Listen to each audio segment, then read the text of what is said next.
ലോകത്തിലെ 7 അത്ഭുതങ്ങളിലൊന്നും ജോർദാനിൽ സ്ഥിതി ചെയ്യുന്നതുമായ ചരിത്രപ്രസിദ്ധമായ പുരാതന നഗരമാണ് പെട്ര. ചുവന്ന പാറകളിൽ കൊത്തിയെടുത്ത മനോഹരമായ നിർമ്മിതികൾ ഉള്ളതിനാൽ ഇതിനെ റോസ് സിറ്റി എന്നും വിളിക്കുന്നു. കല്ല് എന്നാണ് പെട്ര എന്ന ഗ്രീക്ക് വാക്കിന്റെ അർത്ഥം. മലനിരകൾ വെട്ടിത്തുരന്ന് പാറകളിൽ കൊത്തിയുണ്ടാക്കിയ ഈ നഗരം അതിന്റെ വാസ്തുവിദ്യ കൊണ്ടും ചരിത്രം കൊണ്ടും ലോകമെമ്പാടുമുള്ള സഞ്ചാരികളെ ആകർഷിക്കുന്നു. BC 4-ാം നൂറ്റാണ്ടിൽ ജീവിച്ചിരുന്ന നബാത്തിയൻസ് എന്ന നാടോടികളായ അറബ് ഗോത്രവിഭാഗമാണ് പെട്ര നിർമ്മിച്ചത്. അവർ ഈ നഗരത്തെ തങ്ങളുടെ സാമ്രാജ്യത്തിന്റെ തലസ്ഥാനമാക്കി മാറ്റി. അക്കാലത്ത് അറേബ്യ, ഈജിപ്ത്, സിറിയ തുടങ്ങിയ രാജ്യങ്ങളെ ബന്ധിപ്പിച്ചിരുന്ന പ്രധാന സിൽക്ക് സുഗന്ധവ്യഞ്ജന വ്യാപാര പാതകളുടെ മധ്യഭാഗത്തായിരുന്നു പെട്ര. അതുകൊണ്ട് തന്നെ നികുതി പിരിച്ചും കച്ചവടം നടത്തിയും നബാത്തിയന്മാർ വലിയ സമ്പത്ത് കൈവരിച്ചു. സുഗന്ധവ്യഞ്ജനങ്ങൾ, പട്ട്, ചന്ദനം എന്നിവയുടെ പ്രധാന കച്ചവട പാതയിലായിരുന്നു പെട്ര സ്ഥിതി ചെയ്തിരുന്നത്. AD 106-ൽ റോമൻ സാമ്രാജ്യം പെട്ര കീഴടക്കുകയും തങ്ങളുടെ അധീനതയിലാക്കുകയും ചെയ്തു. AD 363-ലും 747-ലും ഉണ്ടായ ശക്തമായ ഭൂകമ്പങ്ങൾ നഗരത്തിലെ ജലവിതരണ സംവിധാനങ്ങളെയും കെട്ടിടങ്ങളെയും തകർത്തു. പിന്നീട് കച്ചവട പാതകൾ മാറിയതോടെ ആളുകൾ ഈ നഗരം ഉപേക്ഷിച്ചു പോയി. നൂറ്റാണ്ടുകളോളം ഈ നഗരം ബാഹ്യലോകത്തിന് അറിയപ്പെടാതെ കിടന്നു. പ്രാദേശിക ബെദൂയിൻ ഗോത്രക്കാരാണ് ഇതിനെക്കുറിച്ച് അറിഞ്ഞിരുന്നത്. 1812-ൽ സ്വിസ് സഞ്ചാരിയായ ജോഹാൻ ലുഡ്വിഗ് ബുർഖാർഡ് ആണ് പെട്രയെ വീണ്ടും ലോകത്തിനു മുന്നിൽ പരിചയപ്പെടുത്തിയത്. പെട്ര നഗരത്തിലേക്ക് പ്രവേശിക്കാൻ പ്രകൃതിദത്തമായി ഉണ്ടായ ഏകദേശം 1.2 കിലോമീറ്റർ നീളമുള്ള വളരെ ഇടുങ്ങിയ ഒരു മലയിടുക്കാണ് സിക്. ഇരുവശത്തും 100 അടിയോളം ഉയരമുള്ള ചുവന്ന പാറക്കെട്ടുകൾക്ക് നടുവിലൂടെയുള്ള ഈ യാത്ര അതിശയകരമായ ഒരു അനുഭവമാണ്. സിഖ് പാത അവസാനിക്കുന്നിടത്ത് പെട്ടെന്ന് മുന്നിൽ തെളിയുന്ന അതിമനോഹരമായ കൊട്ടാര സദൃശ്യമായ നിർമ്മിതിയാണ് അൽ ഖസ്നെ അല്ലെങ്കിൽ ട്രഷറി. വലിപ്പമേറിയ ഒരൊറ്റ മണൽപ്പാറയിൽ മുകളിൽ നിന്ന് താഴേക്ക് കൊത്തിയെടുത്തതാണ് 40 മീറ്ററോളം ഉയരമുള്ള ഈ മുൻഭാഗം. ഇതിനുള്ളിൽ പുരാതന രാജാക്കന്മാരുടെ ശവകുടീരങ്ങൾ ഉണ്ടെന്നാണ് ഗവേഷകർ കരുതുന്നത്. ഗ്രീക്ക് ശൈലിയിലുള്ള വാസ്തുവിദ്യയാണ് ഇതിൽ കാണാൻ കഴിയുക. പെട്രയിലെ ഏറ്റവും വലിയ നിർമ്മിതികളിൽ ഒന്നാണ് മൊണാസ്ട്രി. മലമുകളിലേക്ക് ഏകദേശം 800-ലധികം പടികൾ കയറി വേണം ഇവിടെ എത്താൻ. പ്രാർത്ഥനകൾക്കും മതപരമായ ചടങ്ങുകൾക്കുമായി നബാത്തിയന്മാർ ഉപയോഗിച്ചിരുന്ന ഒരിടമാണിത്. മരുഭൂമിക്ക് നടുവിലുള്ള വരണ്ട പ്രദേശമായിരുന്നിട്ടും 30,000-ഓളം ആളുകൾക്ക് ഇവിടെ താമസിക്കാൻ കഴിഞ്ഞത് നബാത്തിയന്മാരുടെ ജലവിനിയോഗ മികവ് കൊണ്ടാണ്. മഴവെള്ളം ശേഖരിക്കാനുള്ള വലിയ അണക്കെട്ടുകൾ, ഭൂഗർഭ ജലസംഭരണികൾ, പാറകളിൽ കൊത്തിയുണ്ടാക്കിയ കനാലുകൾ എന്നിവ അവർ നിർമ്മിച്ചിരുന്നു. പ്രവാചകൻ മൂസയുടെ വടികൊണ്ട് അടിച്ചുണ്ടായ നീരുറവ എന്ന് വിശ്വസിക്കപ്പെടുന്ന വാദി മൂസയിൽ നിന്നാണ് ഇവിടേക്ക് കനാലുകൾ വഴി വെള്ളമെത്തിച്ചിരുന്നത്. മരുഭൂമിയിലെ കഠിനമായ വരൾച്ചയെയും പെട്ടെന്നുണ്ടാകുന്ന വെള്ളപ്പൊക്കത്തെയും ഒരേപോലെ പ്രതിരോധിച്ച് ഒരു നഗരത്തെ മുഴുവൻ ഹരിതാഭമാക്കാൻ നബാത്തിയന്മാർ ഉപയോഗിച്ച സാങ്കേതിക വിദ്യ ഇന്നത്തെ ആധുനിക എഞ്ചിനീയർമാരെ പോലും അത്ഭുതപ്പെടുത്തുന്ന ഒന്നാണ്. പ്രതിവർഷം വെറും 15 സെന്റിമീറ്റർ മാത്രം മഴ ലഭിക്കുന്ന ഒരു പ്രദേശത്താണ് 30,000-ഓളം ജനങ്ങൾക്കും അവരുടെ വളർത്തുമൃഗങ്ങൾക്കും ആവശ്യമായ വെള്ളം അവർ സംഭരിച്ചത്. പെട്ര നഗരം സ്ഥിതി ചെയ്യുന്നത് മലനിരകൾക്ക് നടുവിലെ ഒരു താഴ്വരയിലാണ്. അതുകൊണ്ട് തന്നെ മഴക്കാലത്ത് ചുറ്റുമുള്ള മലകളിൽ നിന്ന് കുത്തിയൊലിച്ചു വരുന്ന വെള്ളം വലിയ നാശനഷ്ടങ്ങൾ ഉണ്ടാക്കുമായിരുന്നു. ഇത് തടയാൻ അവർ നഗരത്തിന് ചുറ്റുമുള്ള മലയിടുക്കുകളിൽ നിരവധി അണക്കെട്ടുകൾ നിർമ്മിച്ചു. ഡാമുകൾ വെള്ളപ്പൊക്കത്തിന്റെ വേഗത കുറയ്ക്കുകയും വെള്ളത്തെ കൃത്യമായി തിരിച്ചുവിടുകയും ചെയ്തു.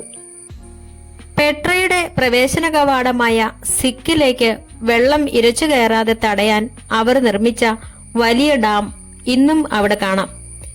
ഈ വെള്ളം അവർ നഗരത്തിന് പുറത്തുള്ള വലിയ സംഭരണികളിലേക്ക് തിരിച്ചുവിട്ടു. മലനിരകളിൽ തങ്ങി നിൽക്കുന്ന നീരുറവകളിൽ നിന്നും ഡാമുകളിൽ നിന്നും നഗരത്തിലേക്ക് വെള്ളം എത്തിക്കാൻ അവർ മൈലുകളോളം നീളമുള്ള ജലപാതകൾ നിർമ്മിച്ചു. മലഞ്ചെരുവുകളിലെ പാറകൾ കൃത്യമായ ചെരുവിൽ കൊത്തിയാണ് അവർ ജലപാതകൾ ഒരുക്കിയത്.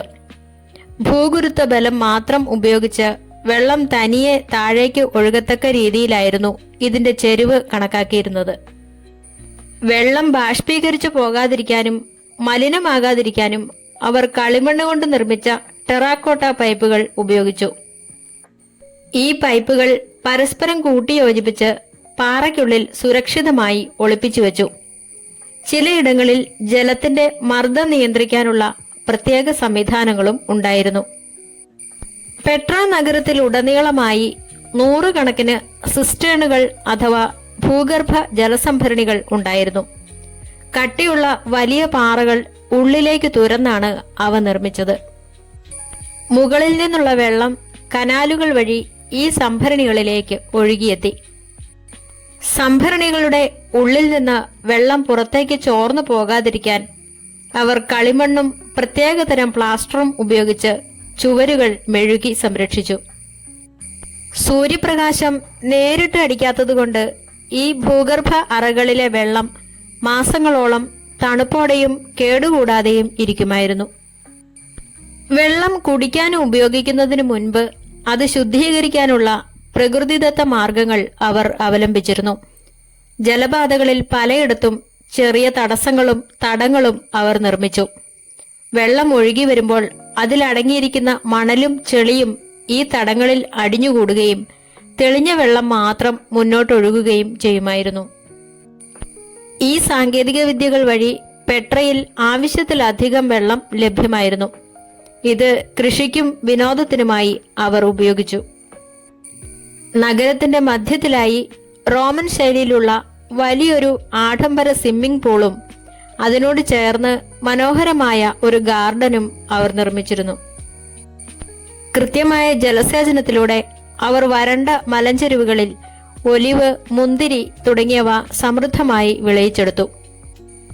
ചുരുക്കത്തിൽ, പ്രകൃതിയെ ചൂഷണം ചെയ്യാതെ മഴവെള്ളത്തിന്റെ ഓരോ തുള്ളിയും ശാസ്ത്രീയമായി എങ്ങനെ വിനിയോഗിക്കാം എന്ന് 2000 വർഷങ്ങൾക്ക് മുൻപ് ലോകത്തിന് കാണിച്ചു തന്ന മികച്ച എഞ്ചിനീയർമാരായിരുന്നു നബാത്തിയന്മാർ.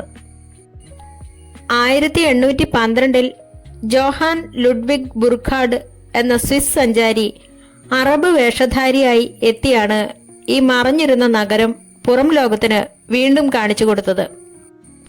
1985 യുനെസ്കോ പെട്രയെ ലോക പൈതൃക കേന്ദ്രമായി പ്രഖ്യാപിച്ചു. 2007 ലോകത്തിലെ പുതിയ 7 അത്ഭുതങ്ങളിൽ ഒന്നായി പെട്ര തിരഞ്ഞെടുക്കപ്പെട്ടു. പെട്ര എന്ന പുരാതന നഗരം വെറുമൊരു വിനോദസഞ്ചാര കേന്ദ്രം മാത്രമല്ല. BC 4-ാം നൂറ്റാണ്ട് മുതൽ AD 1-ാം നൂറ്റാണ്ട് വരെയുള്ള കാലഘട്ടത്തിലെ അസാധാരണമായ എഞ്ചിനീയറിംഗ് മികവിന്റെയും സങ്കീർണമായ ഒരു സമൂഹത്തിന്റെയും തെളിവാണ്. പെട്രയുടെ ഏറ്റവും വലിയ പ്രത്യേകത അത് പ്രകൃതിയും മനുഷ്യനും ചേർന്നൊരുക്കിയ ഒരു അത്ഭുതമാണ് എന്നതാണ്.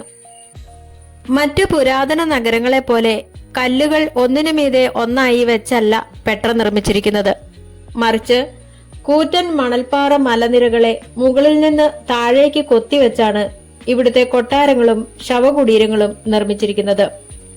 അൽ ഖസ്നെ ഇതിന് ഏറ്റവും മികച്ച ഉദാഹരണമാണ്. ഇവിടുത്തെ മണൽപ്പാറകളിൽ അടങ്ങിയിരിക്കുന്ന ഇരുമ്പ്, മാംഗനീസ് തുടങ്ങിയ ധാതുക്കൾ കാരണം പാറകൾക്ക് ചുവപ്പ്, പിങ്ക്, മഞ്ഞ, ഓറഞ്ച് നിറങ്ങളിലുള്ള വരകളുണ്ട്.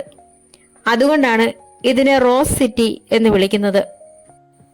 നബാത്തിയന്മാരുടെ തനത് ശൈലിയും ഗ്രീക്ക്, റോമൻ, ഈജിപ്ഷ്യൻ വാസ്തുവിദ്യാ ശൈലിയും സമന്വയിപ്പിച്ചാണ് പെട്രയിലെ കെട്ടിടങ്ങളുടെ മുൻഭാഗങ്ങൾ രൂപകൽപ്പന ചെയ്തിരിക്കുന്നത്. പെട്രയിലെ സാമൂഹിക ഘടന വളരെ പുരോഗമനപരവും സഹിഷ്ണുതയുള്ളതുമായിരുന്നു എന്ന് ചരിത്രരേഖകൾ വ്യക്തമാക്കുന്നു. കച്ചവടക്കാരുടെ ഒരു പ്രധാന കേന്ദ്രമായിരുന്നതിനാൽ ലോകത്തിന്റെ വിവിധ ഭാഗങ്ങളിൽ നിന്നുള്ള ആളുകൾ ഇവിടെ വസിച്ചിരുന്നു. ഗ്രീക്ക്, റോമൻ, ഈജിപ്ഷ്യൻ, പേർഷ്യൻ സംസ്കാരങ്ങൾ ഇവിടെ പരസ്പരം കലർന്നു. ഇത് അവരുടെ കലയിലും ജീവിത രീതിയിലും പ്രതിഫലിച്ചു. നബാത്തിയൻ സമൂഹത്തിൽ സ്ത്രീകൾക്ക് ഉയർന്ന പദവി ഉണ്ടായിരുന്നു. അവർക്ക് സ്വത്ത് കൈവശം വയ്ക്കാനും ബിസിനസ് ചെയ്യാനും ഭരണപരമായ കാര്യങ്ങളിൽ ഇടപെടാനും അവകാശമുണ്ടായിരുന്നു എന്ന് പെട്രയിൽ നിന്ന് ലഭിച്ച പാപ്പിറസ് രേഖകൾ സൂചിപ്പിക്കുന്നു. ചില നബാത്തിയൻ രാജ്ഞിമാരുടെ ചിത്രങ്ങൾ നാണയങ്ങളിൽ പോലും അച്ചടിച്ചിരുന്നു. പ്രകൃതി ശക്തികളെയും സ്വന്തം ദൈവങ്ങളായ ദുഷാര, അൽ ഉസ എന്നിവരെയും ആരാധിക്കുന്നതോടൊപ്പം റോമൻ, ഗ്രീക്ക് ദൈവങ്ങളെയും അവർ ബഹുമാനിച്ചിരുന്നു. പിൽക്കാലത്ത് നഗരം ക്രിസ്തുമതത്തിലേക്ക് മാറിയപ്പോൾ ഇവിടുത്തെ പല കെട്ടിടങ്ങളും പള്ളികളായി രൂപാന്തരപ്പെട്ടു. അക്കാലത്തെ മിഡിൽ ഈസ്റ്റിലെ ഏറ്റവും ശക്തമായ രാഷ്ട്രീയ ശക്തികളിൽ ഒന്നായിരുന്നു പെട്ര തലസ്ഥാനമായുള്ള നബാത്തിയൻ സാമ്രാജ്യം. ചെങ്കടലിനും മെഡിറ്ററേനിയൻ കടലിനും ഇടയിലുള്ള തന്ത്രപ്രധാനമായ സ്ഥാനമായിരുന്നു പെട്രയുടേത്. ചൈനയിൽ നിന്നുള്ള സിൽക്ക്, ഇന്ത്യയിൽ നിന്നുള്ള സുഗന്ധവ്യഞ്ജനങ്ങൾ, അറേബ്യയിൽ നിന്നുള്ള കുന്തിരുക്കം എന്നിവ കടന്നുപോയിരുന്ന പാതകൾ പൂർണ്ണമായും നബാത്തിയന്മാരുടെ രാഷ്ട്രീയ നിയന്ത്രണത്തിലായിരുന്നു. ഈ വ്യാപാര കുത്തകയാണ് അവരെ രാഷ്ട്രീയമായി ശക്തരാക്കിയത്. പ്രകൃതിദത്തമായി പെട്ര ഒരു കോട്ട പോലെ സുരക്ഷിതമായിരുന്നു. സിഖ് എന്ന ഇടുങ്ങിയ മലയിടുക്കിലൂടെ മാത്രമേ നഗരത്തിലേക്ക് പ്രവേശിക്കാൻ കഴിയൂ എന്നതിനാൽ വലിയ ശത്രു സൈന്യങ്ങൾക്ക് പോലും പെട്രയെ എളുപ്പത്തിൽ ആക്രമിക്കാൻ കഴിഞ്ഞിരുന്നില്ല. ഈ ഭൂമിശാസ്ത്രപരമായ മേൽക്കൈ അവർക്ക് വലിയ രാഷ്ട്രീയ സുരക്ഷിതത്വം നൽകി. വലിയൊരു കാലയളവോളം റോമൻ സാമ്രാജ്യത്തിന്റെ നേരിട്ടുള്ള ആക്രമണങ്ങളിൽ നിന്ന് മാറി നിൽക്കാൻ പെട്രയ്ക്ക് കഴിഞ്ഞു. പലപ്പോഴും റോമിന്റെ സഖ്യകക്ഷിയായും ചിലപ്പോൾ സ്വതന്ത്രമായും അവർ നിലകൊണ്ടു. എന്നാൽ AD 106 റോമൻ ചക്രവർത്തി ട്രയാൻ പെട്രയെ ഔദ്യോഗികമായി റോമൻ സാമ്രാജ്യത്തിന്റെ ഭാഗമാക്കി മാറ്റുകയും അറേബ്യ പെട്രയ എന്ന് പുനർനാമകരണം ചെയ്യുകയും ചെയ്തു. ചുരുക്കത്തിൽ, കടുത്ത പ്രതികൂല കാലാവസ്ഥയെ അതിജീവിച്ച് സാങ്കേതിക വിദ്യയിലൂടെയും കച്ചവടത്തിലൂടെയും ലോകത്തിന്റെ നെറുകയിലെത്തിയ ഒരു ജനതയുടെ രാഷ്ട്രീയ സാമൂഹിക വിജയത്തിന്റെ പ്രതീകമാണ് പെട്ര.